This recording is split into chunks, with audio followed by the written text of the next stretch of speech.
La voz de los protagonistas. Contacto telefónico.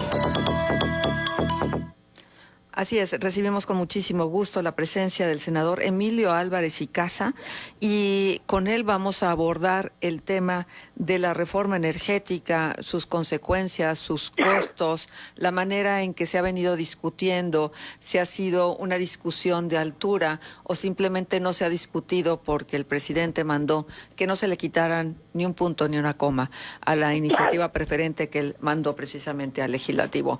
Muchas gracias, senador, por estar con nosotros. Acá desde Torreón los saludamos con mucho gusto y estamos en los micrófonos Manuel Cerrato y Marcela Pamanes. Marcela, Manuel, muy buenos días, abrazo allá hasta Torreón, aquí desde la capital de la Chilanga Banda. ¿Cómo están? Muy bien, abrazo, senador, con vallas y todo. ¿Cómo, Sí, pues, déjeme preguntarle cómo avisora este día? Mire, primero que nada habrá que mandar un abrazo muy cariñoso, muy solidario, muy combativo a las mujeres este 8 de marzo. Estamos siendo testigos de cambios, en mi opinión, culturales muy importantes. Que las mujeres salgan en todas las formas, digitales, físicas, con el reclamo, en mi opinión, más que fundado y legítimo, para parar el acoso, para hacer la denuncia de hombres acosadores en el trabajo, en el transporte, en la familia, y para detener lo que hoy sigue siendo una dolorosa realidad, es la violencia contra la mujer y la desigualdad. Me parece obligado.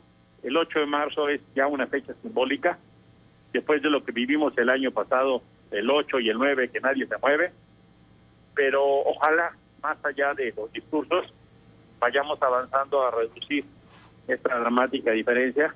Los feminicidios nos cuestan al país 8 mujeres, 9 mujeres, 10 mujeres al día que son asesinadas, y todavía dramáticas historias de desigualdad y violencia. Esta fecha debe servir entonces para recordar lo mucho que nos falta, pero también para que los hombres repensemos en una nueva masculinidad no fundada en la violencia, no tóxica, y no tenerle miedo a las mujeres. Bien, dicho esto, nos gustaría mucho, por supuesto, conocer su opinión sobre lo que está pasando en torno al tema de la reforma eléctrica. Claro, ya no hay discusión porque finalmente está ahí, aunque se han avisorado algunos amparos, propuestos inclusive por los gobernadores de la Alianza Federalista, pero bueno, tal pareciera que es inamovible. Aunque hay algún resquicio, quisiera pensar lo contrario, senador. Va a haber todavía litigio. Una tercera parte o un poco más de las y los senadores nos vamos a ir a la acción de constitucionalidad, y como usted menciona, los gobernadores de la Alianza Federalista han también anunciado que la van a combatir jurídicamente. Esto no es excepción. La forma en que el presidente está decidiendo hacer la ley pues es apostar a los conflictos. La ley de la energía eléctrica es un ejemplo. La Suprema Corte había detenido un acuerdo de la Secretaría de Energía, que es casi lo mismo que presentó en su iniciativa de ley el presidente, que en realidad es inconstitucional. Lo que tendríamos que estar discutiendo, si el presidente quería cambiar los términos del neoliberalismo, es lo que quedó en la Constitución. Pero lejos de hacer eso, el presidente manda hacer un proceso legislativo a su mayoría, donde no se le mueva ni una coma, lo cual es una vergüenza, porque entonces el Congreso acaba funcionando solo como una especie de oficialía de parte, y regresamos a esa vieja figura que existía en el PRI, de los levantadedos, ¿no? Cuando lo que llamaba Vargas Llosa la dictadura perfecta. Y yo pienso que tendríamos que salirnos de esos esquemas. Por supuesto que hay cosas del pasado que son inaceptables y que se tienen que revisar. Por supuesto que tenemos que estar buscando negocios limpios y energías limpias, pero también tenemos que estar buscando un modelo acorde con un contexto de globalización. México ha firmado tratados internacionales y tenemos una serie de obligaciones que atender, pero el dilema principal, Marcela, es las consecuencias de las decisiones que se tomaron, porque se va a optar por utilizar el peor o de los peores combustibles para generar electricidad. Le explico al auditorio. Cada barril de petróleo que se produce y de ahí se refina para gasolina, queda un remanente, un residuo que se llama combustorio. Dependiendo de la calidad de eso, puede ser entre el 30 y el 50% por cada barril. Ese es tan tóxico, esa materia prima, ese combustorio, ese residuo es tan tóxico que ya prácticamente nadie lo compra. Pemex tiene una enorme cantidad de combustible y ha decidido el presidente utilizarlo, quemándolo para hacer energía. Eso es lo que va a hacer. Por supuesto es un enorme problema ambiental. Nos va a alejar de todos los compromisos internacionales que México adquirió, por ejemplo, los acuerdos del milenio, la Agenda 2021, que tiene que ver con todo lo que es, vamos a decirlo así, combatir el cambio climático. Yo le preguntaba, oiga, presidente, ¿no está viendo usted los cambios de clima? ¿No le parece que sus paisanos inundados en Tabasco y otras sequías en el norte del país tienen que ver? ¿Por qué no pensamos otro modelo? No tiene que ser a fuerzas o la iniciativa privada o la Comisión Federal de Electricidad. Podemos hacer un esquema mixto. Sí, que el Estado tenga la regencia, pero que hagamos en un momento de necesidad la mayor suma posible. Porque mire, sencillamente ahora en pandemia, pues la gente ha estado más en su casa y necesita más electricidad. Ahí viene el verano, que nos cuente la gente del norte del país cómo le va con el calor, ¿no? O estuvo en el invierno y se congeló el gas en Texas y cómo nos fue. Yo no creo honestamente que se esté optando por una buena fórmula. Creo que el presidente, pues lo digo de la manera más amable, se equivoca cuando lo apuesta al conflicto y no a construcción de acuerdos. Él ganó con suficiente legitimidad para estar por encima de esas diferencias y tendría que estar convocando a todos, no solo a los que piensan como él. Pero con esta decisión, con esta ley de la industria eléctrica, con estas modificaciones, pues quien va a pagar el plato son esencialmente las generaciones por venir, porque se les va a heredar un mundo mucho peor que el que nosotros teníamos. Senador, buen día, con el gusto de saludarlo. Manuel, buenos días. Este asunto, sí, de que México contravendría pues los acuerdos en materia internacional por los efectos del cambio climático, el Acuerdo de París y demás, pero también iría en contra de compromisos adquiridos a nivel económico, comercial por la firma del TEMEC. ¿En qué riesgo está el país de recibir alguna sanción o qué consecuencias en el marco del TEMEC tendría el país luego de haber aprobado esta reforma, si es que las acciones de inconstitucionalidad, los amparos y las controversias pues no caminan? Fíjese, estamos en un riesgo muy alto. Vamos a tener, no cabe duda, ya están anunciadas, litigios en tribunales nacionales y en tribunales internacionales. Déjenme ponerle un ejemplo. Toda proporción es algo similar a lo que pasó en el aeropuerto.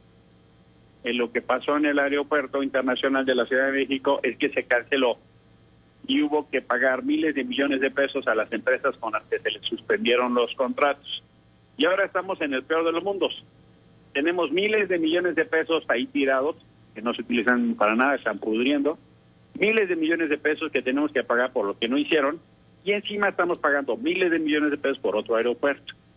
Algo similar va a pasar aquí. Había ya contratos, había ya obligaciones, había ya concesiones.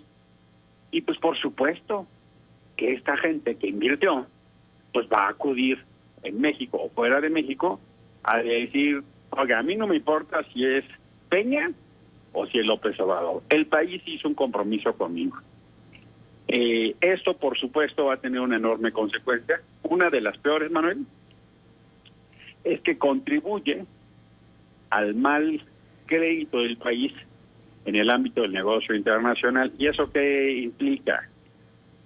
Se puede bajar la calificación, déjenme decirlo así, como la reputación para hacer negocios de México, y eso se le llama bajar la calificación del soberano. Si eso pasa, infelizmente creo que eso puede pasar, lo que va a pasar entonces es que van a ser más altos los intereses para México Y entonces, por ejemplo, la deuda externa, pues nos va a salir más cara. Nosotros producimos en pesos, pero pagamos en dólares. Ujú. Si es más alto el interés, pues vamos a tener que pagar más dólares.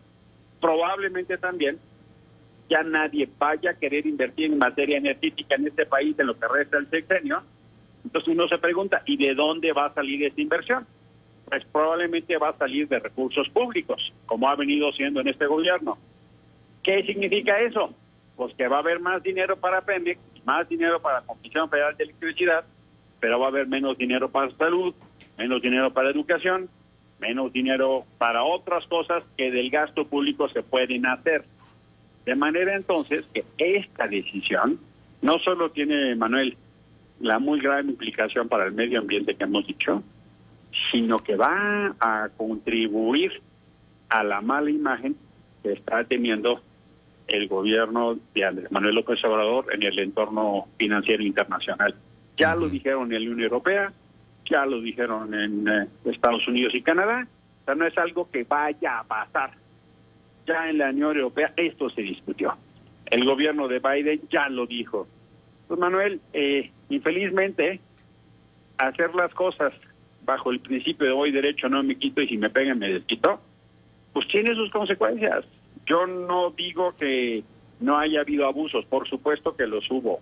Coincido con el presidente en eso. Hay que combatir esos abusos. Pero hay otras formas de quitarnos un problema y no abrir otros problemas, en mi opinión, Manuel. Ujú. Sí, correcto. Y en ese sentido, senador, pues todo eso que está en intención de interponerse, las acciones de inconstitucionalidad, los amparos, las controversias, ¿qué caminos seguirían? ¿Qué plazos tendría en el caso de la acción de inconstitucionalidad la Corte para resolver? ¿Y qué se podría lograr si todo esto va prosperando? Miren, cuando el espacio para resolver son las controversias judiciales, pues se hace más costoso el conflicto, porque entonces es mayor la incertidumbre y más tiempo toma y más tiempo se detienen las inversiones.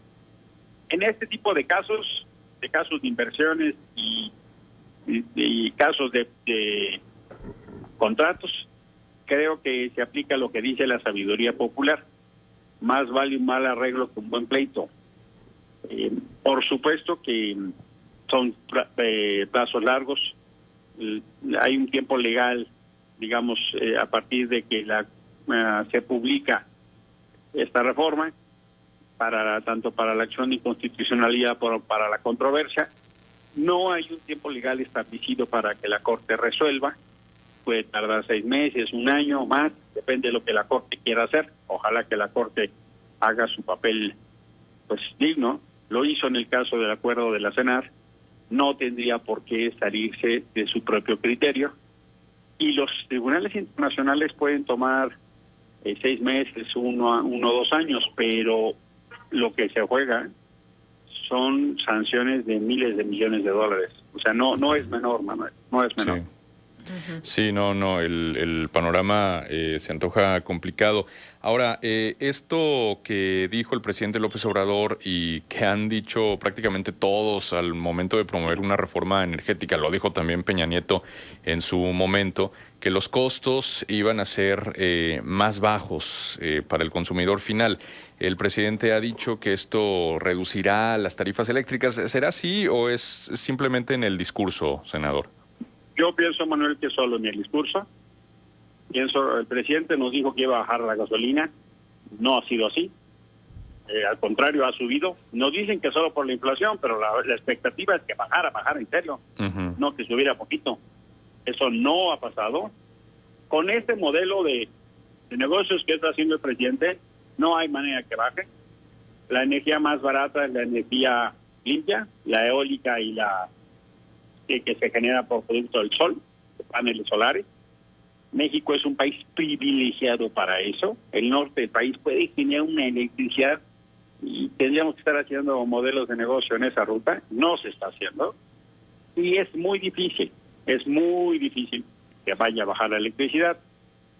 Si no sube, lo que va a pasar es que el presidente va a dedicar más recursos públicos para que no suba, es decir, va a haber más subsidio. La gente podrá decir, pues qué bueno, aunque a mí no me cueste más, a mí no me importa. Ujú. Pero eso no es así, porque la gente lo va a pagar de una u otra manera.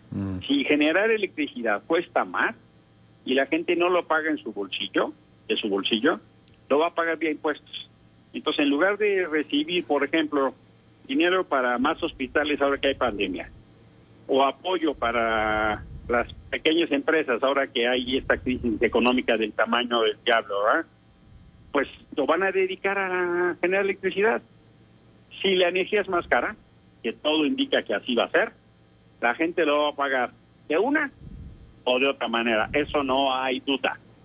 Ya nos pasó con la gasolina, nos dijeron una cosa y pasó otra, e infelizmente no se está acudiendo a un acuerdo. ¿Cuál es, en mi opinión, el acuerdo? Lo que se necesitaba es electricidad lo más barata posible, lo más limpia posible.